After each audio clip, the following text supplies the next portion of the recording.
It's time to make some noise. Welcome to Sound Off Sports. On today's show, the Chiefs are back-to-back Super Bowl champions. We discuss Patrick Mahomes. Can anybody take this dude down? We break it down. Plus, later in the show, Pro Football Hall of Famer, the great defensive back and Super Bowl champion of Super Bowl 18, Mike Haynes, joins the show. But first, we want to hear your thoughts. Where does Patrick Mahomes stack up with the GOAT, TB12? Let's go. Make some noise. This is Sound Off Sports. All right, so welcome to Sound Off Sports. I'm going to bring in my co-host and producer, James Edward Farrakhan, the fourth. James, congratulations. I had the Niners winning the Super Bowl. You had Mahomes and the Chiefs all along. You just can't go against Mahomes, right? No, absolutely not. Like I said last week, he's the new Brady. He's the inevitable. He's going to take a lot of Super Bowl rings away from quality QBs of his era, similar to Jordan in the 90s. It's crazy. And now after back-to-back championships and now looking for that three-peat, they have 3 Super Bowls now in 5 years. But we wanted to know what you had to say about where Mahomes stacks up. Where is he the GOAT? Where does he stack up against the GOAT, TB12? Let's hear what you guys had to say. Yeah, I don't think Patrick Mahomes is the greatest of all time.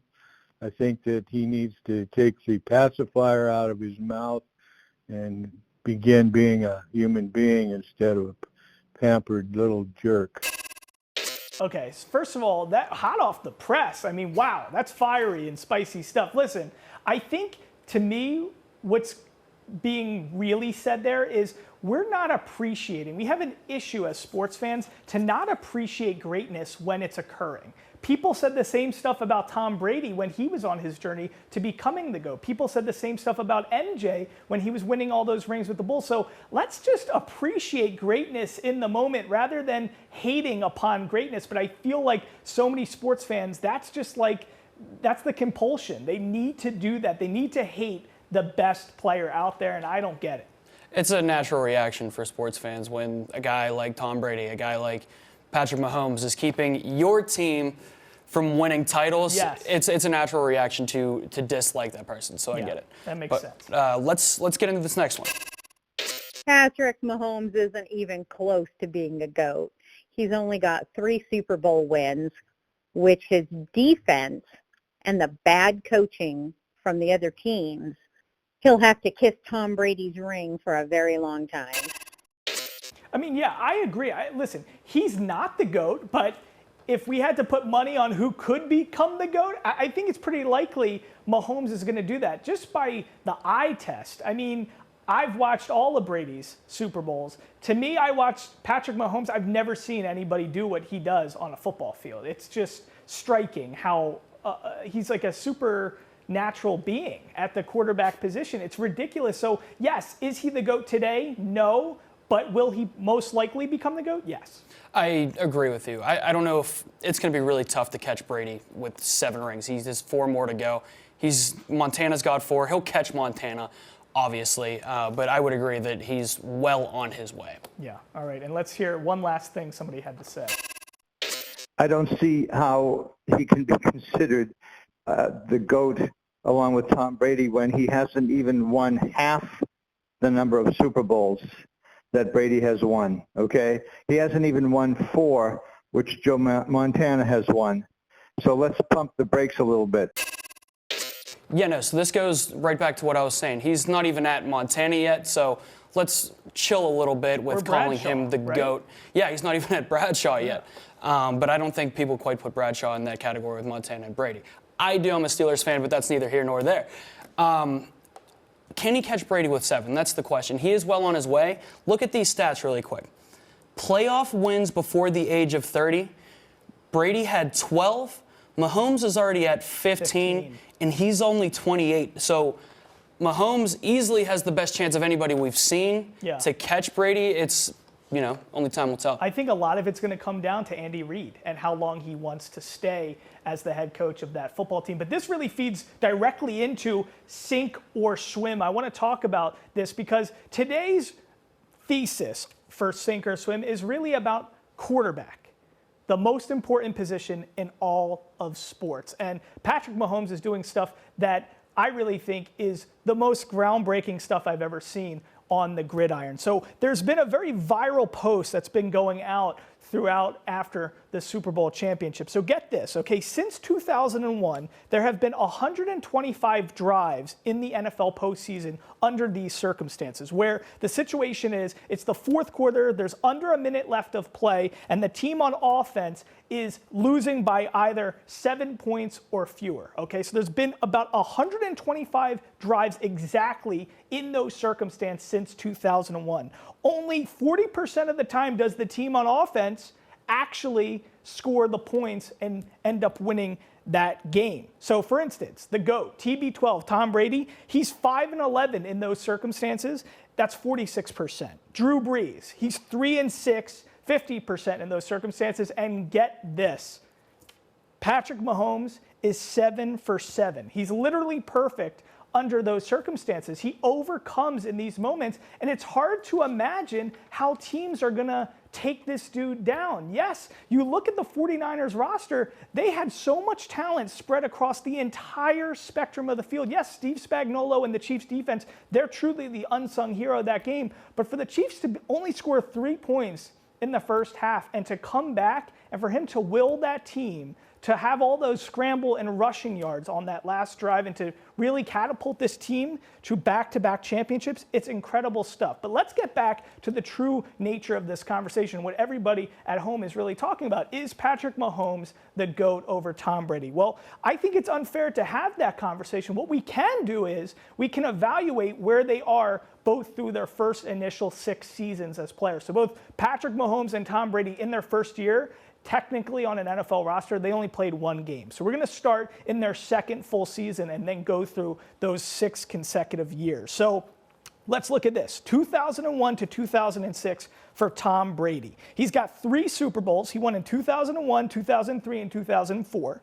He has no MVP awards, played 95 games, threw for 21,558 yards, 147 touchdown passes thrown, and 78 interceptions. His QB record when he starts games, 70, 24, and 0. Okay, so that's his first 6 seasons. We know he went on to win 7 Super Bowl championships. We know he went on to win 3 MVP awards. He won it in his actually 7th season. But let's take a look at what Patrick Mahomes has done in comparison in those first 6 seasons. So from 2018 to 2023, we got 3 Super Bowl rings, 2019 against San Francisco, 2022 against Philadelphia Eagles, and obviously this last time against the 49ers. So that's 3 Super Bowls. He's got 2 MVPs in 2018 and 2022, 2 of which Tom Brady didn't have up until later. So he didn't have those MVP awards in his first 6 seasons. He's played 96 games to Brady's 95. He's thrown for 28,424 yards, so about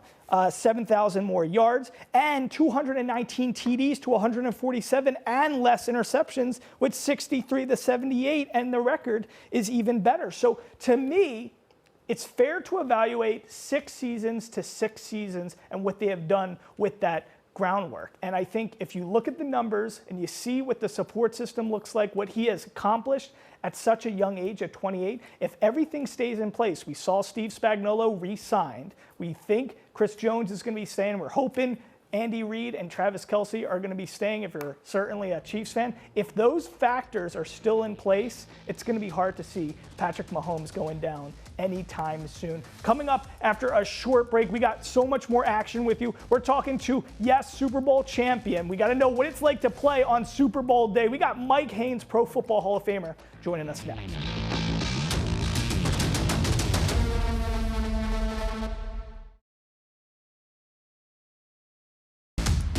You're watching Sound Off Sports. Welcome back to Sound Off Sports. I am joined right now by the Pro Football Hall of Famer, Super Bowl champion, Mike Haynes. Mike, Thanks for being with us. It's the Mike and Mike show today. Thanks for having. Oh, I like that. I like it too.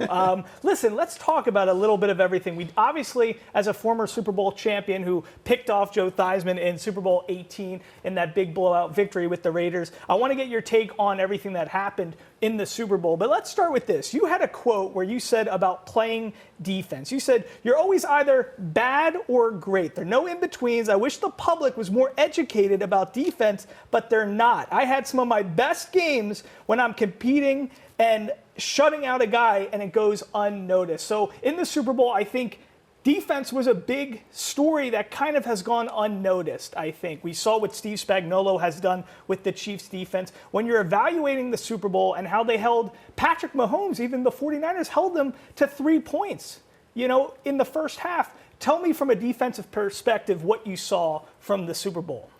Well, actually, I was expecting a lot of scoring. Yes. But obviously both teams have great defenses. Otherwise, we would have seen a lot of scoring. And the coaches had a tremendous amount of respect for each other. And they weren't going to try to trick them and fool them and all the other stuff. They just wanted to play sound football. Yeah. And the defense, both defenses really played really well. Mahomes, he's a character. Now, most guys who are quarterback, they throw the ball the same way. He could throw it sidearm, overhand, backhand, underhand. He could throw a million ways. Yeah. I don't know if he always played that way or if he learned to play that way and it helped him become a better quarterback. But he was a very interesting guy, and I'm sure defensive coordinators have a hard time trying to figure him out because most guys who are running to their left, they can't run to their left and throw back to their right. Right. He can. It's crazy what he can do. Yeah. He's like a magician in the pocket, out of the pocket. But, when it comes to defensive back play, you are the stud of all studs. I mean, all time, you had 46 interceptions, 14 seasons, 4 All-Pro selections, 9 Pro Bowls. You were the 5th pick in the draft. You came from Arizona State. Immediately, you're the Defensive Rookie of the Year. You play all these seasons with the Patriots. Then you come to the Raiders, and now you have this tandem with Lester Hayes back there. And it's kind of like what we saw with McDuffie and L'Jarius Sneed having an amazing tandem with 2 corners. But as you're watching the game nowadays and you see a player like Mahomes, what would you do if you were on the field as a cornerback? What could you do to stop this guy? Because I think 30 other franchises are watching the Super Bowl and they're thinking, how are we going to take down Mahomes? Well, what I would do first thing is I'd call Lester Hayes. Lester Hayes, that guy, he'd been playing football, tackle football ever since he was a little kid. Yeah. And when I came to the Raiders and I saw how much he studied, I tried to study with him all the time. And so different things that he would notice, I didn't notice. And he said, yeah, you notice every time that back does this, this happens. I'm going, you're right, Lester. And so it really helped me. Now, I'd already played, 4 years of college, 7 years of pros before I came there. And I was still learning because I was lucky to have guys like him on my team. And the two of us together was a lot of fun. If you look at a lot of film of Lester, you'll see a lot of times where he would leave his man and go to where he knows the quarterback is going to throw the ball. This is the same down and distance. The plays are starting up the same way. The running back runs out this way. The line is blocking a certain way. He might leave his man and run over there to the tight end because he knows he's got to throw it to the tight end. That's how much of a student he was, much more of a student than me. Just want to know that game, 38-9, you guys beat the Washington Redskins, Super Bowl 18, 1984. You had Marcus Allen was the MVP. He had a huge game on the ground. Cliff Branch, Ted Hendricks, Howie Long, so many great players on the other side, John Riggins, Art Monk. What is the jitters like? Tell us. Not many people can understand what it's like to play in a Super Bowl game. You guys went up 21-3 at halftime, so it really was a blowout. But do you remember what those feelings were like? Is it truly just like any other football game, or does Super Bowl Sunday feel completely different? Well, for me, it felt completely different. I can only speak for myself. And earlier that season, the Raiders and the Redskins played against each other. And the Redskins beat them. And the Redskins were defending Super Bowl champions. Right, and they were defending champions. So their ego was huge. They really thought, wow, we're going to really win this game. We've already played these guys. We know what kind of guys they are. However, the only thing that was really different was me. When they played earlier in the year, didn't have you. I wasn't a Raider yet. I was still holding out. Games, yeah, I was still holding out. And so that was probably the best thing that ever happened, because when I got a chance to study film with Lester, he would tell me why they did that. And I know Ted Watts, who was the other corner, who was just a young guy. Yeah. Super talented guy, but he's young, has a lot to learn. And over the course of the season, he would learn. Over the course of his career, he's going to learn. But this was a little early in his career, and they kind of picked on him. And so he had good coverage, but a completion is a completion, you know? And so they put me in front, and we started to win. And he would take their third guy, their other wide receiver. Gotcha. And that made us a super strong defensive team. And we all looked at film together, and we all shared notes. We all compared our thoughts and stuff like that. And I'd get their feelings on how they felt about the quarterback and all this. So it was fun. I enjoyed it. But because of what they said leading up to the game, I had my game face on for 2 days before that game. Just you know? the intensity. Yeah, it was going to be intense because I knew that it was going to be very difficult to stop them. They felt like they beat us. They felt like they were better than us. What's it going to take for them to back down? And that's what it took. It took us playing super tough football, gang tackling, making good hits, and breaking up balls and stuff like that. And just, you know, in the huddle, they should put a camera and a mic in the huddle to hear what guys are saying in the huddle. But our huddle breaks were huge, and we walked out. If you looked at everybody's face after every huddle break, they had their game face on like this is the most important play. You guys were taking it seriously. Not the game. This is the most important play. When they go in that play, we play it well, get back in the huddle, same thing. Another play, we got to stop them. And so even when we were up, generally when you're up, you kind of like relax a little bit. You go, oh, they got to score 2 touchdowns to catch up with us. Not that game. We played every single play, every single quarter, all out. And last question for you. What does it feel like when you pick off Joe Theismann in a Super Bowl game, you get that interception? Well, just a Super Bowl interception is the most important thing. You know, at least you want that just because, you know, you're playing and you want to have a great career. You want to talk about the great things that you did. And if I just say, oh, I covered Mike Davis all day. You know, he was good. Not an easy task. I'm a lot quicker than I look. But having that interception, you know, is something that I didn't get a lot of times because people didn't like to try and throw on my side because I was like a receiver. I'd catch the ball just as easily as a receiver. And that made a huge difference for me. And I was honored that Joe Theismann tried to throw on me. I love it. Listen, a stud and a gentleman on and off the field. Pro Football Hall of Famer, College Football Hall of Famer. He's part of the NFL 100 anniversary team, 75-year anniversary team, and he's a Super Bowl champion with the Raiders, the great Mike Haynes. Thanks for joining us. Thanks for having me, Mike. Guys, we'll be right back after a short break.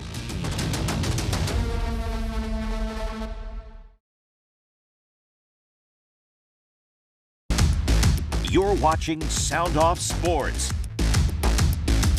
All right, welcome back to SOS. I'm bringing in producer James Edward Barrickman IV. James, what are we talking about now? So we're just talking about the Super Bowl experience. How did Las Vegas do in hosting its first Super Bowl? We're hearing from Charlene Moreno on Facebook. She says, Metro needs to have more traffic cops out controlling traffic around the Strip in the events all that week. Uber and the customers were not happy about the amount of time it took just to go a few miles. I mean, we were stuck in traffic for 30-plus minutes to go from one casino to the next. Yeah, I mean, listen, I think that's a given, right? Bad traffic during Super Bowl week. I think that's an expectation. That's exactly my thoughts as well. I mean, it's Super Bowl week in the entertainment capital of the world.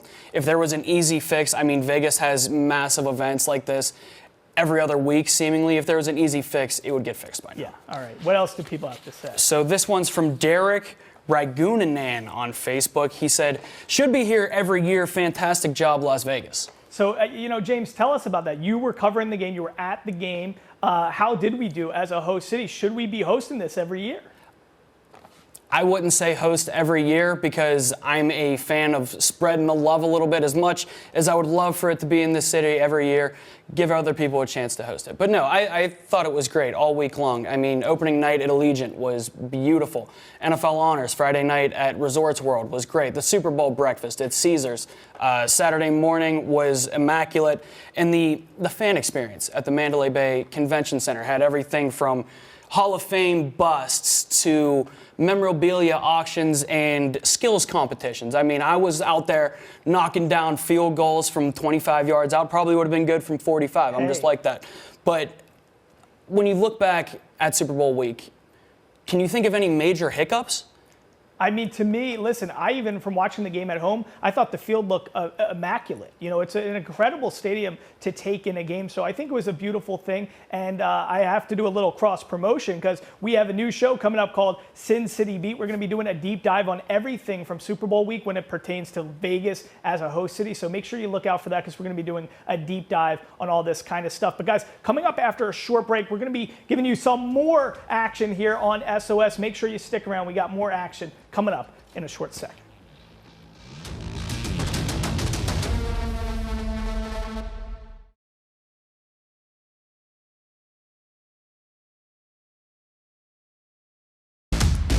You're watching Sound Off Sports. All right, welcome back to Sound Off Sports. So, James, I want to bring you in because, you know, we also got to talk about the Super Bowl in general. Everybody loves the commercials, but let's talk about, you know, the halftime performance. Usher, he's got so many hits. He brought out Alicia Keys. He brought out her. What did you think being in the stadium? I saw you posting all about it. Where does it rank all time for you, halftime show, Super Bowl wise? It's always going to hold a special place in my heart because that's the first Super Bowl I've ever been to.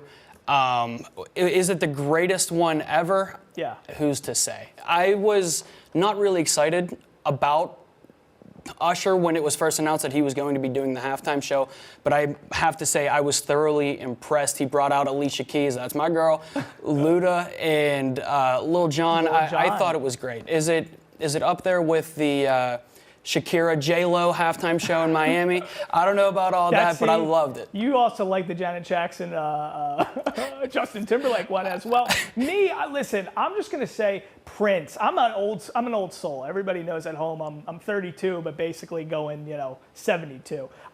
Prince, the Rolling Stones, Tom Petty. Those are the big ones. So I got to go with those. But still, Usher Raymond, man, a big time entertainer. I do have to say my favorite commercial though, the Michael Cera-V. That was good. I like that a lot. And Arnold State Farm.